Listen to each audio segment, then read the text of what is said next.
är det full jävla hets här inne.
Perfect. Now you have 50 pictures.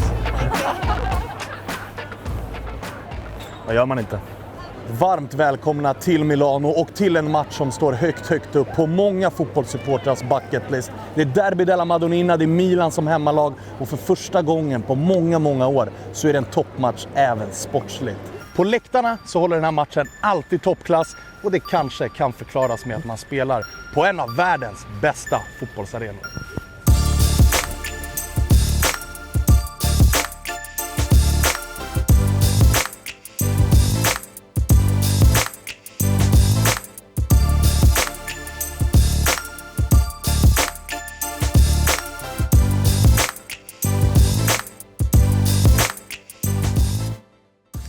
Rätt skabbiga stolar också om man ska vara ärlig. Den här är liksom, det måste ju någon riktigt trött lirare ha suttit. Det måste liksom, där är dojorna. Märkligt omklädningsrum. Altobelli, Djorkaeff, Valdersenga, Ronaldo, Milito, Dejan Stankovic, Javier Zanetti.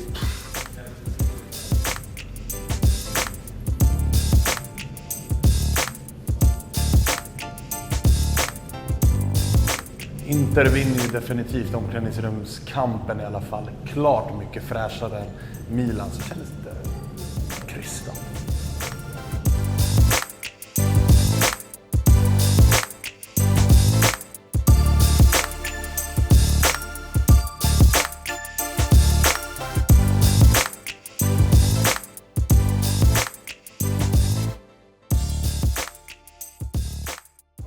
San Siro gräs.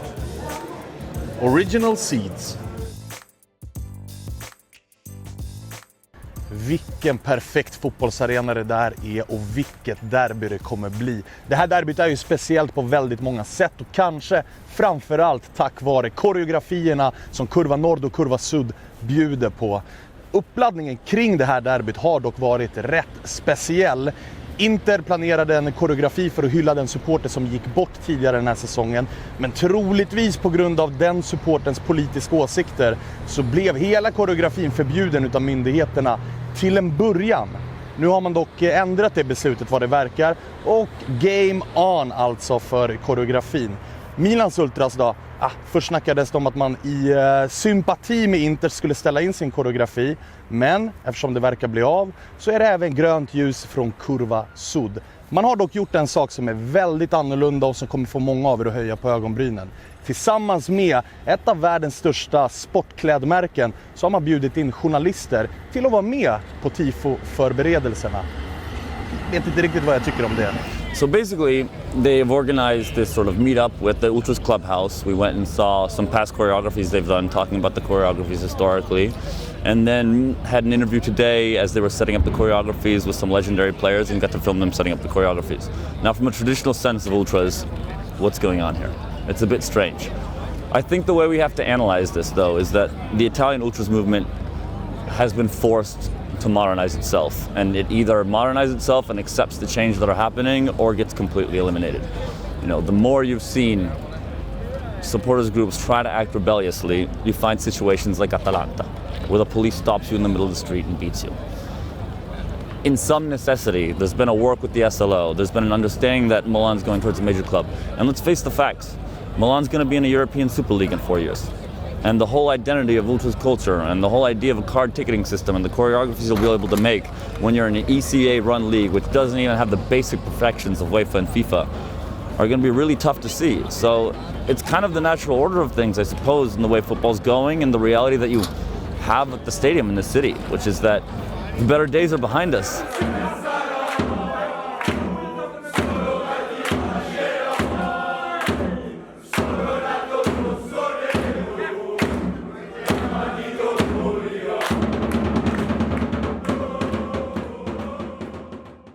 En annan speciell grej med det här derbyt är just rivaliteten. Den finns där, men det finns också en fredspakt mellan klubbarnas ultras. Man respekterar varandra, man tycker inte om varandra, men man pucklar heller inte på varandra. Det är en väldigt speciell relation för att det är två väldigt stora klackar och två väldigt stora lag. Men man har gjort en fredspakt där mellan fansen så att det blir liksom inte våldsamt mellan de här två. Rivaliteten artar sig väldigt annorlunda om man jämför med andra stora derbyn och andra stora rivaliteter. Inter-Milan handlar väldigt mycket mer om att skoja med varandra, driva med varandra, ha vassa banderoller, ha vassa tifon, och man har tagit bort någonstans våldet och stressen av att ha våld på matchdag. Egentligen så artade det här sig i slutet av 80-talet, i början av 90-talet, där det var farligt att gå på italiensk fotboll för att man kunde riskera att bli påhoppad, knivhuggen, mördad. Så de båda kurvorna då möttes och hade liksom ett möte där man bestämde sig för att nu får det inte vara något mer våld mellan våra kurvor, för att i vår stad så ska folk kunna gå säkert i matchen. Och jag tror att det är väldigt viktigt, eftersom att i Milano så är det inte riktigt områdesbaserat eller liksom. Förr i tiden var det politikbaserat, men i en familj så hittar du 2 Milan-fans och 2 Inter-fans. Du kan hitta i par som är en Milan-supporter, en Inter-supporter. Så rivaliteten mellan Inter och Milan, som man brukar höra väldigt mycket om att den inte finns, den finns, men den artar sig annorlunda än väldigt många andra rivaliteter. The rivalry between AC Milan and Inter is so strong, but is also so correct. Since many years, the Ultras group signed a sort of truce first, and then a real peace. Yet in the early 80s, and since there, no incident in the stadium, outside the stadium, and then the fans, the normal fans group. Are very mixed in the social reality of Milan, and so there's no tension, there's no angry in this derby. How is the atmosphere in this game? It's incredible. It's incredible. There's no touching the fact that both sides have such an expectation for the choreography. It's such a big deal. I mean, today, obviously, you got a lot of tourists into the stadium. For the first time now, seats were 130 euros in some of the red sections. We're talking, the San Siro broke its record. They made 5.8 million euros today, just on this match. It's also losing out in that sense. We get back to this idea of modern football. However, the supporter groups, Boys San and La Curva Sud Milano, are still unprecedentedly great. And within that group, the people organizing those choreographies have 50 years of history organizing those choreographies. There are 60, 70-year-old men helping the kids do it. And that tradition lives on.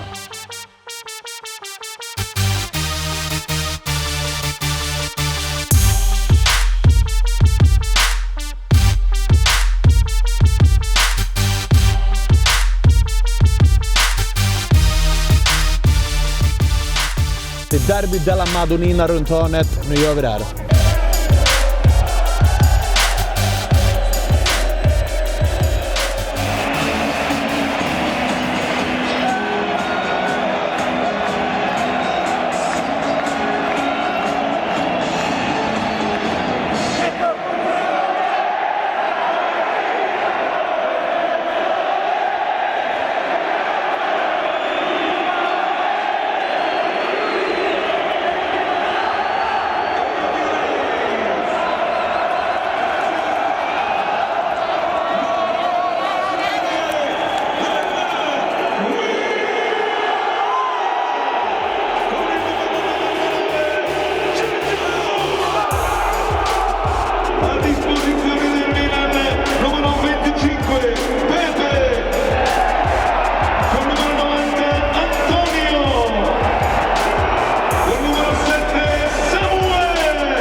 siktstart.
Samtidigt som Milan drar en ruskigt fet bränning, gör inte 2-0. Duktigt antiklimax här nu.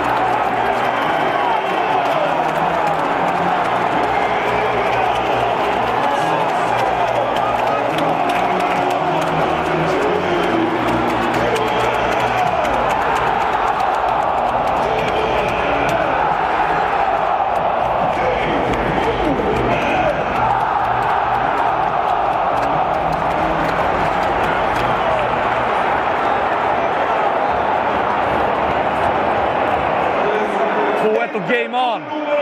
Och Cutrone in. Det blir match av det här.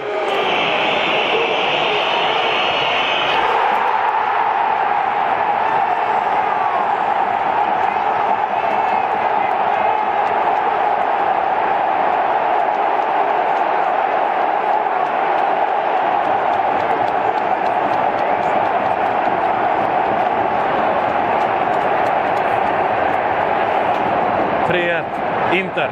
Chansen är game over.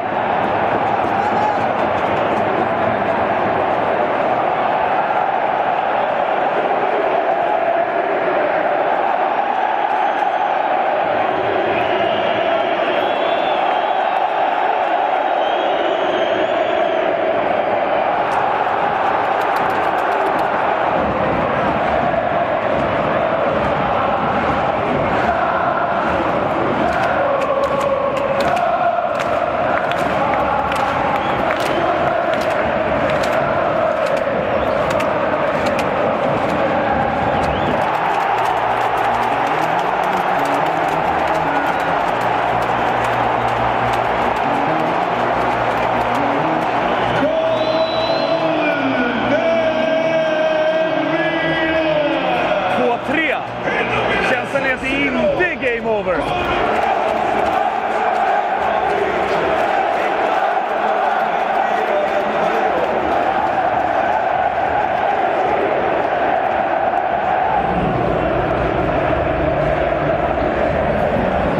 Matchen slutar 3-2 till Inter, men alltså det kvittar.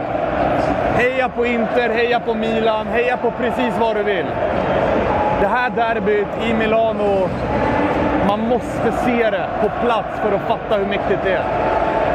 Det är världsklass, rakt igenom.